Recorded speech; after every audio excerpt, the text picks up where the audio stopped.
Hello friends and welcome back to the slide guitar in open tuning tutorial part 2, and this is for the new players. I really want to do this course to help everyone get started so more people can enjoy the lessons I'm gonna post after this. So if you haven't watched part 1, I highly suggest you do so, because in that we cover the basics of the tuning, and it's really important to get like a really basic understanding of how the tuning works before we get into anything else. So go watch part 1 and then come back here. So today in part 2 we're finally gonna be applying the slide, and I'm gonna tell you everything I know about that, all the do's and don'ts that I have discovered through years and years of playing.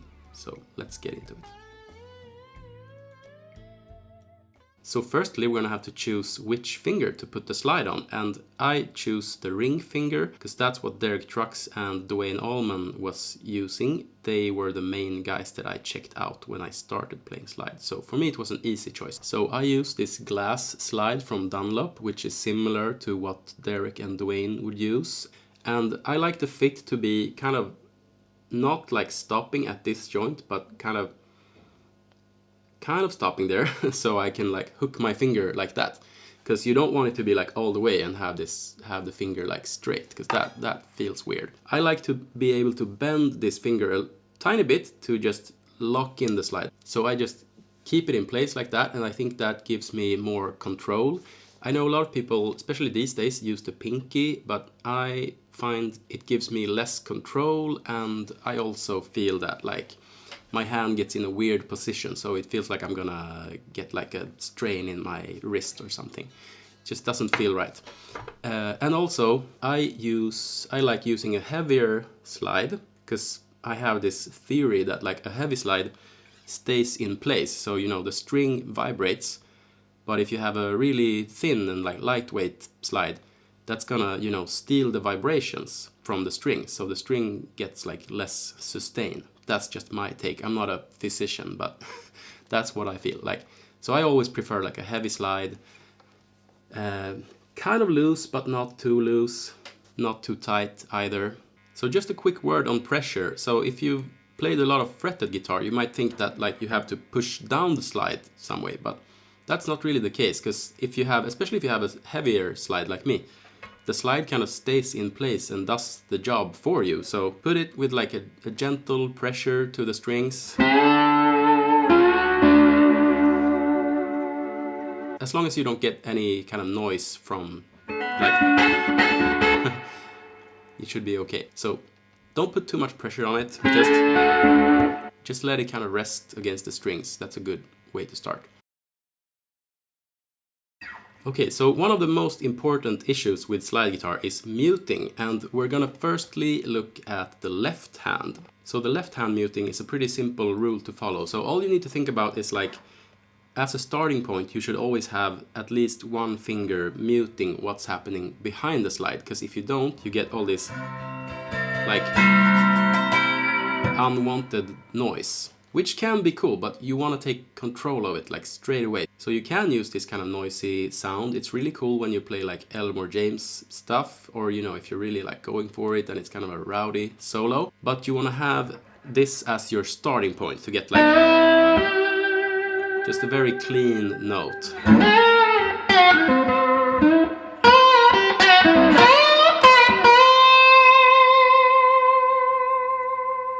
So if I'm playing a chord, it's all happening like above the slide and nothing back here. So that's how you get like a cleaner sound. And so one more thing that's really important is that, especially when you play chords and stuff, that the slide is like straight across the frets. So like that. Because if you start slanting, you get this really weird sound. So I'm just gonna give you a really quick demonstration of how it sounds muted versus not muted. So especially here around the 12th fret, we have all these like harmonics that come with, that can be cool to use, and sometimes you don't want them. So this is muted without all that extra noise.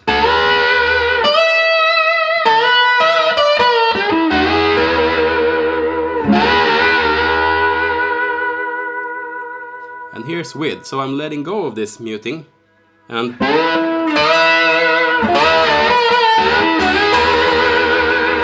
so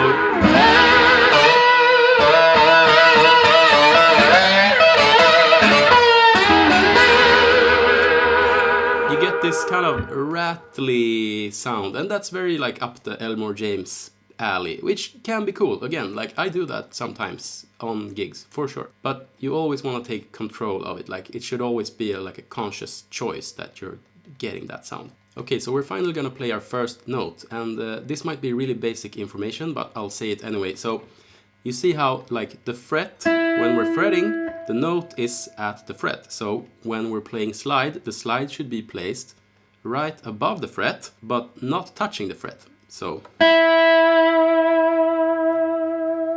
that's where the note is. So it's not like on the fret, you know, as your finger would be playing fretted guitar. So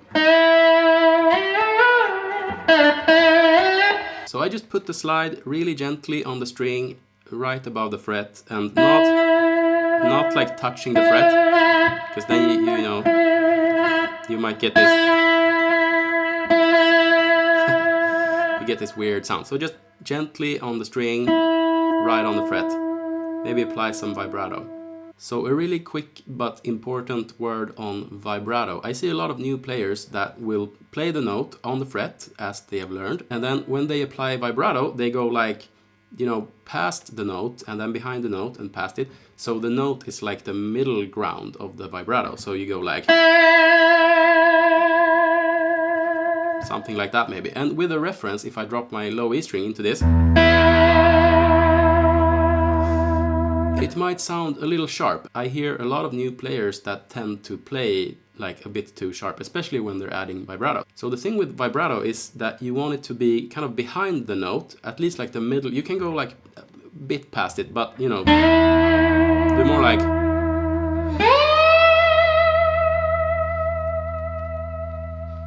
And I always use this like singer analogy. So you've probably heard like Christina Aguilera or all these like amazing singers go, you know, from 7th to 1. They go. And then you kind of take the note, you go back and take the note again. That's kind of singer-like. And that's what we want our vibrato to sound like as well. So it's more like on the note and then go back. And that way we don't sound sharp and people enjoy listening to us a whole lot more. So one thing I get asked about a lot is how to practice slide, and especially how to practice intonation. And my main tip here is to always use some kind of a reference. And so I've been lucky because I have played with people a lot. So if you play with a band, you get automatically like intonation practice because you always have that reference. But if you're practicing at home, you can use a drone. There's like these raga drones on YouTube, which are great, and they're kind of just like a root and fifth drone. Or you can do what I'm doing right now and just use an open string.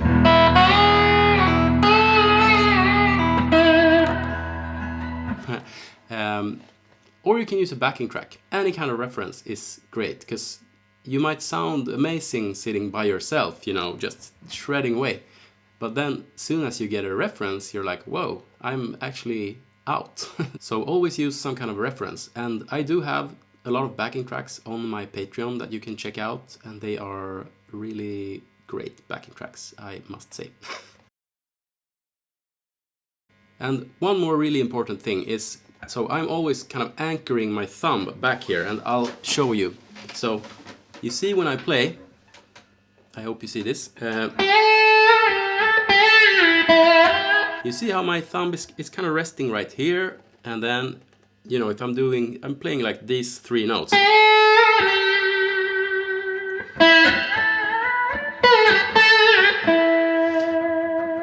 I call it anchoring, so like the thumb is anchoring in different positions and it kind of jumping around with the slide. But, you know, if I'm playing a few notes like close to each other, it just stays like locked in like that. And I think that really helps with intonation and just playing like clear phrases. Okay, and now we're gonna look at the right hand muting technique, which is probably the most important technique to have down to really get that vocal Derek Trucksy sound going. So there's a pretty simple rule to this, and that is to keep your thumb across all the strings below what you're playing. So if I'm playing my high E string, I'm picking that with my first finger, and my thumb is kind of just resting across all the other strings. And then as we move down, you know, I played this E note before, should have shown you straight away. What I do is I add fingers on top of the note that I want to hear. So if now I just want to hear this note on the second string, I have my thumb across strings 3 to 6, but I also add my middle finger on the first string. So, and say I want to play my third string, guess what I do? I add more fingers. So now my middle and ring finger is added, and then we go further down.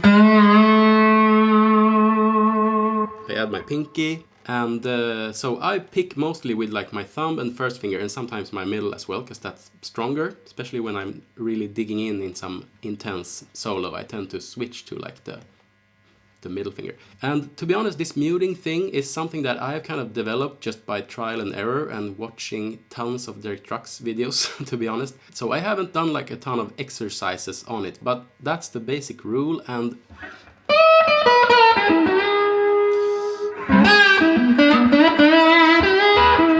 so there's basically one move that you need to have down to get this muting thing to go kind of automatically, and that is, if you're playing a string and then you switch to another string, you want to make sure that the muting is happening like as you hit the other string. So you want to make muscle memory that like you play.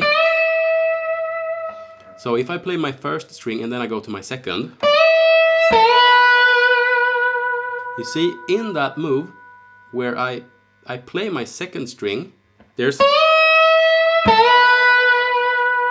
actually two more things happening. So the thumb is moving to the third string, and also my middle finger is just landing on that first string at the same time as I'm playing that second string. So I'm playing the first note with my first finger, and then you see how everything just jumps down as I'm playing that note. So that might feel a bit awkward and weird at first, but that's kind of the move that you need to get down. And so how I learned this move was I was transcribing Paris, Texas by Ry Cooder, like the main theme, and he has this, it's a very simple theme, so it's a great place to start with just practicing the muting thing, because it has like two notes that are kind of hard. So it has this really simple melody, and it goes like this.